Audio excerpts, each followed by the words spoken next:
وزارت عدلیه تاجیکستان با ارسال یک نامه رسمی از وزارت عدلیه روسیه درخواست کرده است تا مقامات ثبت اسناد حالت‌های شهروندی در روسیه معلوماتنامه‌هایی که از شعبه‌های ثبت اسناد حالت‌های شهروندی از تاجیکستان فرستاده می‌شوند بدون تایید دوباره وزارت عدلیه قبول نکنند.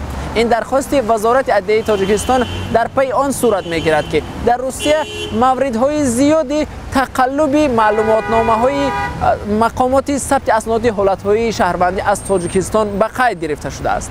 شهروندان جمهوری تاجیکستان با گرفتن معلوماتنامه درباره ازدواج نداشتن در تاجیکستان در روسیه تلاش میکنند با زنهای روس ازدواج کنند تا دریافت شهروندی روسیه از امتیاز برخوردار شوند. مهاجران تاجیک در روسیه بیشتر تلاش میکنند با ازدواج با زنهای روس و یا شهروندان خود روسیه قاعده های بود و باش خود را در روسیه آسانتر نموده بالاخره به گرفتن شهروندی این کشور دستیاب شوند.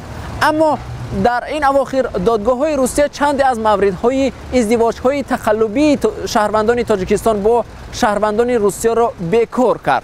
در این زمینه سال قبل گروه از وکیلان ولایت کالوگای روسیه به دومای دولتی یک لایحه قانون را پیشنهاد کرده بودند که طبق آن موردهای ازدواج‌های قلبکی در روسیه جنایت شمرده شود. عبدالله اشرف، شادمان یتیم، رادیو آزادی، دوشنبه.